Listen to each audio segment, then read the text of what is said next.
But when we get to the door, so most training will tell you that you look around quickly and you find something to compliment that person on. And I know there's some trainers on here who train that. I'm not one of them. And the reason I'm not one of them is I had several bad experiences with salespeople. Now that I'm in Phoenix, I have a new solar company at my door twice a day, probably. And the weekend, it's just all weekend. But on a window estimate, I had 3 companies come out either on Memorial Day or 4th of July.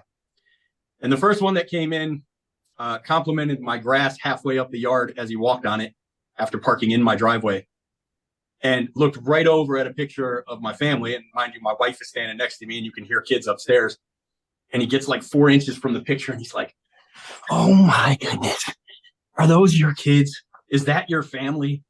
And my wife and I are just like, "Get away from the kid's picture, will you?" Like, gross. And the whole experience just creeped me out.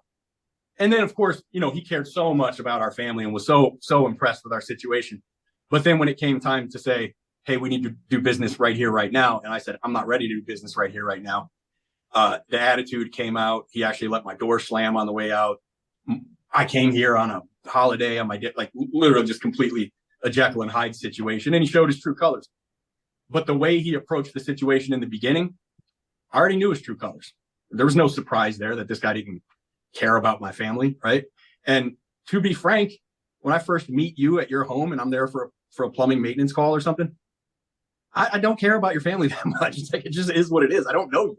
So for me to manufacture these feelings of great empathy and care for your family, now I'm a professional. So much like the doctor, I want what's best for my patient. No question about it. What's best for the home, what's best for the family, what's best for my team, and then what's best for me. That's what I'm in the home for, in that particular order. So I didn't like the compliment, find something quick to find common ground. What I did notice that worked, what I call our cheat code or our superpower.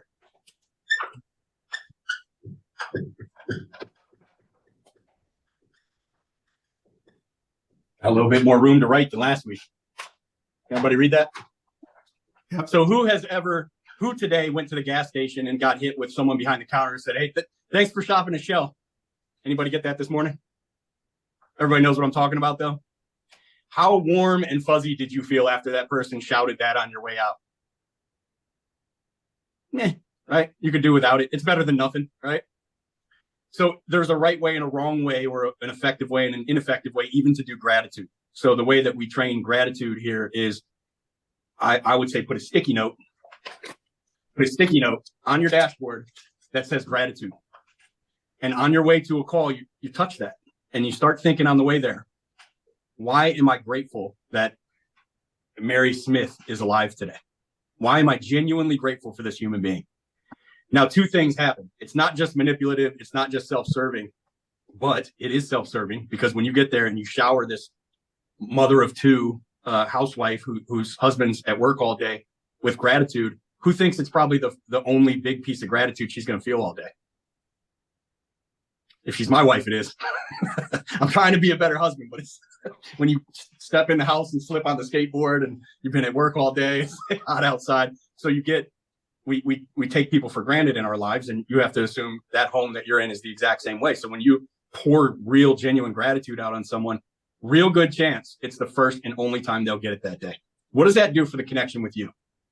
It's self-serving. It helps you. On the other side of that, what if you're just driving around from call to call all day looking for a reason to be grateful?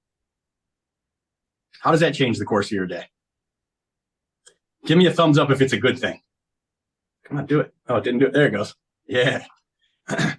So you're filtering out everything that's not gratitude, driving around all day, and you're filtering in everything that is gratitude, driving around all day. How does your day change now? And then when you've stored that all up, you've pinched the end of that water hose, and you get to that client and boom, you let that hose loose and gratitude just floods the front door.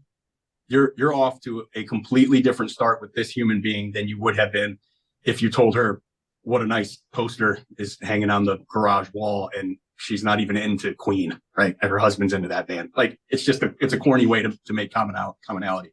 And you never know who cares about what. My wife loves the lawn. I don't. I'm the one who takes care of it, but don't care, right?